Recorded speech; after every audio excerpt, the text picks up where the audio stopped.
ধর্ম। তিনি বলেছেন সহজ করো, কঠিন করো না, সুসংবাদ দাও, মানুষকে দিন থেকে ভাগিও না। সুবহানাল্লাহ বলেন। তাহলে বিশ্বনবী মানুষকে জান্নাতের সুসংবাদ দিয়েছেন। He was the bearer of glad tidings, জান্নাতের সুসংবাদদাতা। তিনি এমন ভাবে জান্নাতের নাজ নেয়ামতের চিত্রায়িত করেছেন, উপস্থাপন করেছেন, সাহাবাদেরকে তিনি জান্নাতের পাগল বানিয়ে ছেড়েছেন। পড়েন সুবহানাল্লাহ। আমরা তো টাকার পাগল, ক্ষমতার পাগল, দাপটের পাগল। বিশ্বনবীর সাহাবারা ছিলেন আল্লাহর জান্নাতের পাগল। কিসের পাগল? আমরাও আল্লাহর জান্নাতের পাগল হতে চাই কি চাই না?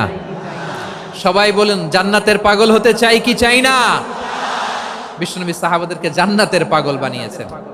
বদরের ময়দানে এই পাশে কোরাইশ, এই পাশে মুসলমানেরা। বিশ্বনবী জালামি ভাষণ দিলেন, বললেন কুমু ইলা জান্নাতিন আরদুহাস সামাওয়াতি ওয়াল আরদ উইদ্দাত লিল মুত্তাকিন।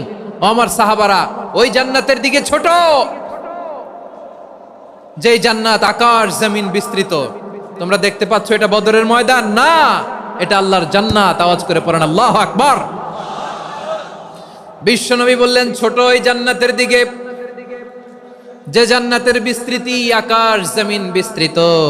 বিশ্বনবীর এই কথা শোনার পরে এক আনসারী সাহাবী সাইয়েদনা উমাইর ইবনুল হুমাম রাদিয়াল্লাহু তাআলা আনহু খেজুর খাচ্ছিলেন। তিনি বিশ্বনবীর দিকে তাকিয়ে কথা শুনছেন আর খেজুর খাচ্ছেন। যখন বিশ্বনবী বললেন জান্নাতের দিকে ছোট, যে জান্নাত আকাশ জমিন বিস্তৃত, বিশ্বনবীর কথা শোনা মাত্র সাইয়েদনা উমাইর ইবনুল হুমাম বললেন বাহ বাহ। কি বললেন?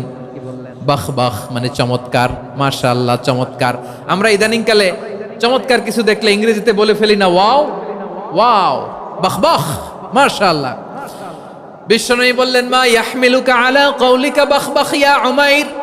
ও উমাইর, আমার এই কথা শুনে তুমি কেন বললা বাহ বাহ, চমৎকার চমৎকার কেন বললা?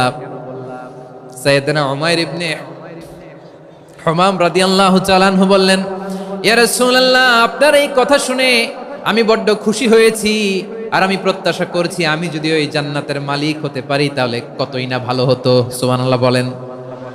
বিশ্বনবী বললেন ছোট ওই জান্নাতের দিকে, যে জান্নাত আকাশ জমিন বিস্তৃত।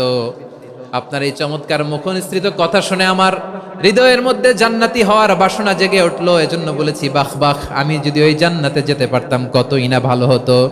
উমাইরের কথা শুনে বিশ্বনবী বললেন ঠিক আছে উমাইর, জান্নাতে ঢোকার জন্য, এই জান্নাতের অধিবাসী হওয়ার জন্য যেহেতু তোমার এত আকাঙ্ক্ষা, আমি বলে দিলাম আনতা মিন আহলিহা, তুমি আল্লাহর ওই জান্নাতের অধিবাসী হবা।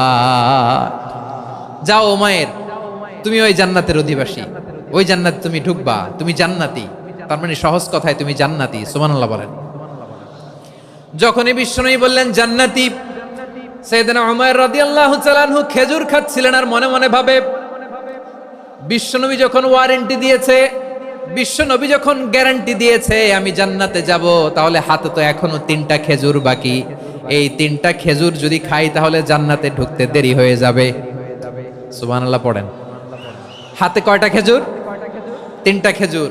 বিশ্বনবী বললেন উমাইর আনতা মিন আহলিহা, তুমি ওই জান্নাতের অধিবাসী, তুমি জান্নাতি।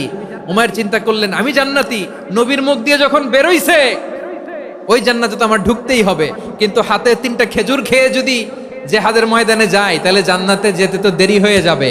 এই চিন্তা আসা মাত্রই খেজুর 3টাকে তিনি ছুঁড়ে মারলেন, তলোয়ার বের করে আল্লাহু আকবার বলে বদরের ময়দানে ঝাঁপিয়ে পড়লেন।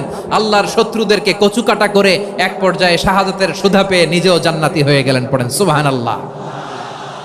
আমরা দুনিয়ার বুকে আমরা হয়েছি দুনিয়ার পাগল, ক্ষমতার পাগল, সম্পদের পাগল, খ্যাতির পাগল। বিশ্বনবী তার সাহাবাদেরকে বানিয়েছিলেন জান্নাতের পাগল। পড়েন সুবহানাল্লাহ। ওই জান্নাতে আমরা যেতে চাই কি চাই না? একা না সবাই মিলে?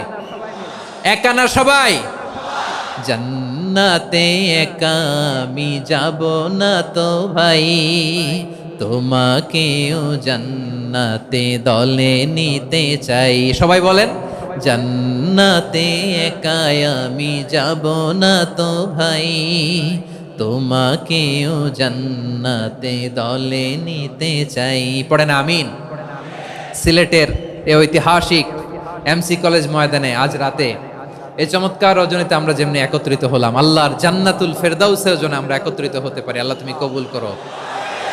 সবাই আওয়াজ করে পড়েন আমিন। তাহলে চিন্তা করেন কিভাবে বিশ্বনবী জান্নাতকে চিত্রায়িত করেছেন সাহাবাদের সামনে, কিভাবে চিত্রায়িত করেছিলেন তিনি, যে কারণে সাহাবারা জান্নাতের পাগল হয়ে গিয়েছেন। আমরা যদি দেখি the way the prophet Muhammad portrait জান্নাত, কিভাবে তিনি পোর্ট্রে করেছেন জান্নাতের যে সৌন্দর্য, কিভাবে তিনি সাহাবাদের সামনে তুলে ধরেছেন। বিশ্বনবী আল্লাহর কোরআন থেকে আমাদেরকে জানান আল্লাহর